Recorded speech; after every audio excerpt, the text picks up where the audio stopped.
There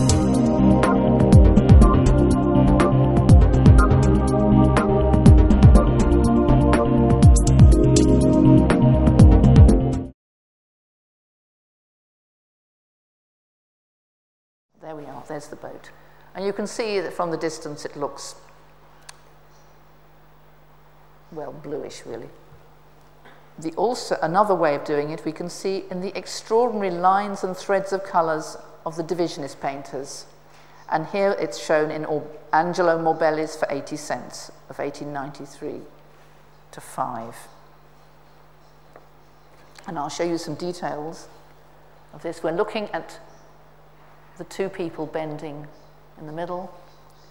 Now, the details I'm going to show you, on the painting, they are about 1 centimetre across. And you can see threads of brightly coloured paint. He's contrasting blue and yellow and a sort of purpley colour, which he contrasts with emerald green, not here but elsewhere. Here's another one. The other thing he does is he combs the paint. He applies the paint with a sort of a comb. The effect is magical. That's the only way I can describe it. Absolutely magical. We will return to this when we've looked at some of the technological developments in the production of paint that came to be so intimately linked with the depiction of light. One aspect of illumination is connected with the fact that the world is never still. It's always in motion. Painters wanted to represent the here and now. This is the fact that the play of light on objects also changes, so their appearance changes constantly. We thus find that the capture of this variability becomes a subject in itself in the work of painters like Claude Monet, for example, with his series of works showing, for example, poplars, haystacks, and the facade of Rouen Cathedral at different times of day and at different conditions of light and shade. These are just 4 of the many, many examples of haystacks. You also find the same thing in the work of Angelo Morbelli, Giuseppe Palizza, and other Divisionist painters. And this painting by Morbelli is one of a series of paintings that were made in an old people's home. And here he is painting the effect of light coming through the window. So there are the bars of the window. And what he's looking at is the different effect the light has on the wood of the bench, on the sleeve of the man here.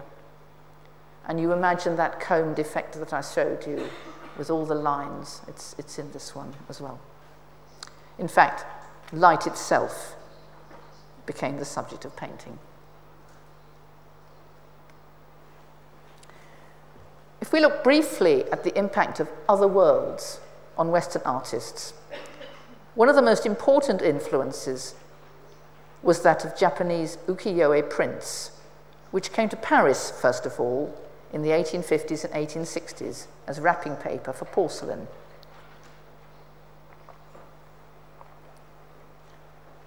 Thereafter, the work of such late 18th to early 19th century masters of the woodblock print as Utamaro, Hiroshiga, and Hokusai took Paris by storm, then spread to London and other centres.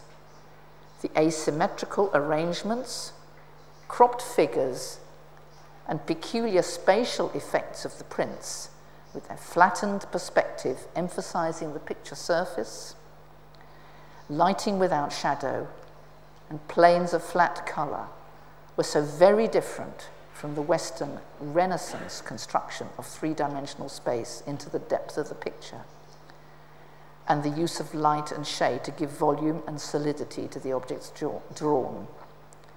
Japanese motifs can be seen in the works of artists from James McNeill Whistler to Vincent van Gogh. And here we have two by Van Gogh. And you may also know the very well-known image of the colourman Yves Tanguy with a display of Japanese prints arranged on the wall behind him. The influence of the prints can be seen again and again in such diverse works as the lithographs of Henri de Toulouse-Lautrec, the compositions of Edgar Degas, and rather differently in the linear patterns and flat colour of Art Nouveau. However, another factor influencing the capture of the appearance of the modern world was, of course, the invention of photography. And to some extent, these two, the ukiyo-e prints and the capture of an instant in a photograph, reinforce one another. The photograph was used not so much as a replacement for drawing or for using a drawing or engraving in the creative process, but as a means of seeing, of capturing movement and attitudes, possibly unconscious attitudes that increase realism. A movement caught, someone unconsciously scratching his leg, someone half in, half out of a door, someone whose face is blurred by movement, increases the realism of the scene painted. And there are many, many examples where a painter has been, perhaps even unconsciously, influenced by the appearance of photographs. Here, in Edouard Manet's Music in the Tuileries Gardens of 1862, the fact that the figures appear to move in and out of focus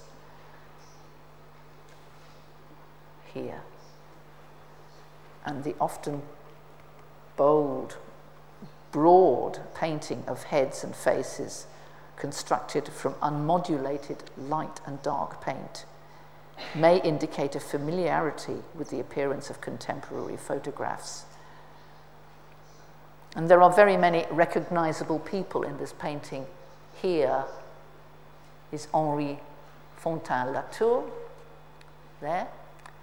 This is Manet's brother, and that is the composer Jacques Offenbach. But you can see the abbreviated painting, just light and dark.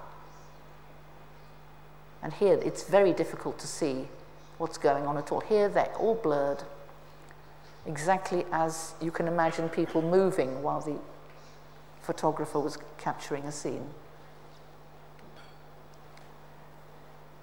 Many artists use photographs directly in their work. Degas' portrait of Princess Pauline de Metternich of about 1865 is derived from a carte de visite photograph of the princess with her husband, the prince, taken by Eugène Diderot in about 1860. In his painting, however, Degas has excluded the prince and has cropped the figure of the princess so that we do not see her left arm.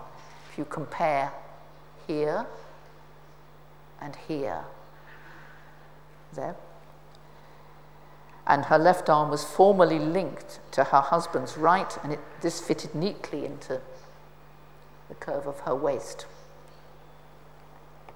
He also has cropped most of her skirt.